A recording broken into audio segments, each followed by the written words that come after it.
देखिए 2027 में यूपी के विधानसभा इलेक्शंस आने वाले हैं। हर पार्टी ने कमर कस ली है।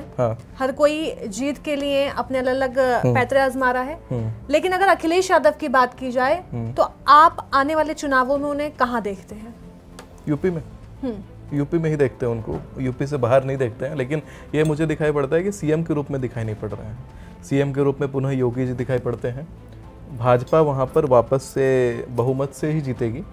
और जहाँ तक बात रही कि अनन्य पार्टियों की, अनन्य पार्टी बहुत ज़्यादा बढ़िया परफॉर्म नहीं करेंगे। हालांकि सीएम की कुर्सी तो नहीं मिलेगी, लेकिन केंद्र की तरफ कुछ रुख बन सकता है अखिलेश यादव जी का। और केंद्र की तरफ से किसी प्रकार का पद मिलना या केंद्र की तरफ से किसी प्रकार का कुछ बड़ा प्राप्त होना, ऐसा योग दिखाई पड़ता है। लेकिन स्टेट के अंदर में कोई बहुत बड़ा पद मुझे नया बनता हुआ दिखता नहीं है। तो समाजवादी पार्टी यानी यूपी में अच्छा नहीं कर पाएगी? हाँ, यूपी में अच्छा नहीं कर पाएगी, लेकिन अखिलेश यादव जी का भविष्य बड़ा उज्जवल है।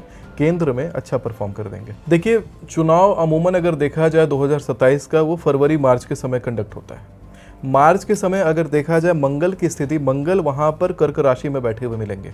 अगर 2027 के मार्च में चुनाव होता है, कर्क राशि के बैठे हुए मंगल नीच का प्रभाव देते हैं। यानी उनके राशि के जो स्वामी हो गए मंगल ग्रह, वो नीच के रहेंगे, कर्क में रहेंगे, अपने शत्रु के घर में रहेंगे। तो निश्चित यहाँ पर ये फल बना करके लाएगा कि अखिलेश यादव जी फिर मुख्यमंत्री कैसे बनेंगे। अगर उनके राशि का स्वामी ही नीच का है, तो राशि का स्वामी नीच का है तो मुख्यमंत्री बनने का योग बड़ा ही कमज़ोर हो जाता है। क्योंकि आपकी राशि, आपका भाग्य जब आपके साथ चलता है तो जहां हाथ डालेंगे वहां से कुछ ना कुछ हासिल करके आएंगे, कुछ ना कुछ प्राप्त करके आएंगे। लेकिन आपका राशि का स्वामी ही नीच का हो, यानी जिस थाली में आपको खाना लेना है उस थाली में ही छेद हो, तो फिर आप कैसे एक्सपेक्ट कर सकते हैं कि उसमें आप भरपेट आप खाना खा लेंगे उस थाली में। तो वही एक कारण है कि जीतते हुए मुझे इसी ग्रहों की स्थितियों के कारण मुझे यूपी का 2027 का चुनाव अखिलेश यादव जी जीतते हुए नहीं दिखाई पड़ते हैं। हालांकि बहुत ही पावरफुल प्रतिद्वंदी वो रहेंगे योगी आदित्यनाथ जी का, लेकिन योगी आदित्यनाथ जी फिर से बहुमत के साथ में यूपी में सीएम बनेंगे, मुख्यमंत्री पद पर दोबारा वो बैठेंगे। इस प्रकार का योग मुझे बड़ा दिखाई पड़ता है।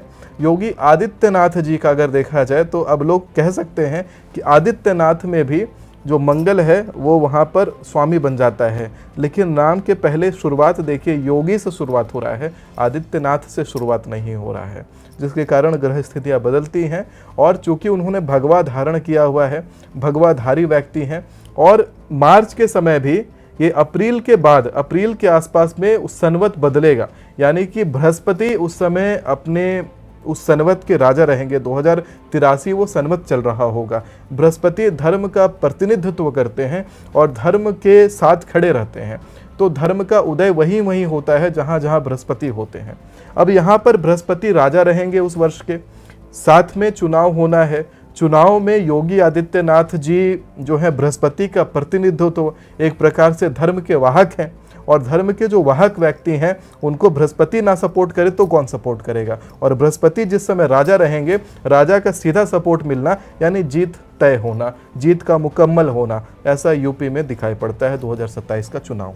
यानी अखिलेश यादव अभी सीएम की कुर्सी से दूर हैं, लेकिन योगी आदित्यनाथ एक बार फिर यूपी में बड़ी जीत हासिल करके सीएम के पद पर बैठने वाले हैं। लेकिन अखिलेश यादव को केंद्र में जगह मिल सकती है, ऐसे योग दिखाई दे रहे हैं। जी, इस बार यह भी दिखाई पड़ेगा कि 2027 वाले चुनाव में ब्राह्मण अधिक जीत रहे होंगे यूपी में, यानी ब्राह्मणों की सीट ज़्यादा बढ़ेगी और ब्राह्मण अधिक पोजीशंस को पकड़ करके रखेंगे, ज़्यादा ब्राह्मणों का, क्योंकि जो लोग धर्म से जुड़े रहेंगे, धर्म से जुड़े हुए लोगों का ज़्यादा परचम लहराता हुआ मुझे दिखाई पड़ेगा 2027 वाले चुनाव में। चूँकि बृहस्पति राजा हैं, इसलिए धार्मिक व्यक्ति का और धर्मपरायण व्यक्तियों का जीत ज़्यादा होगा।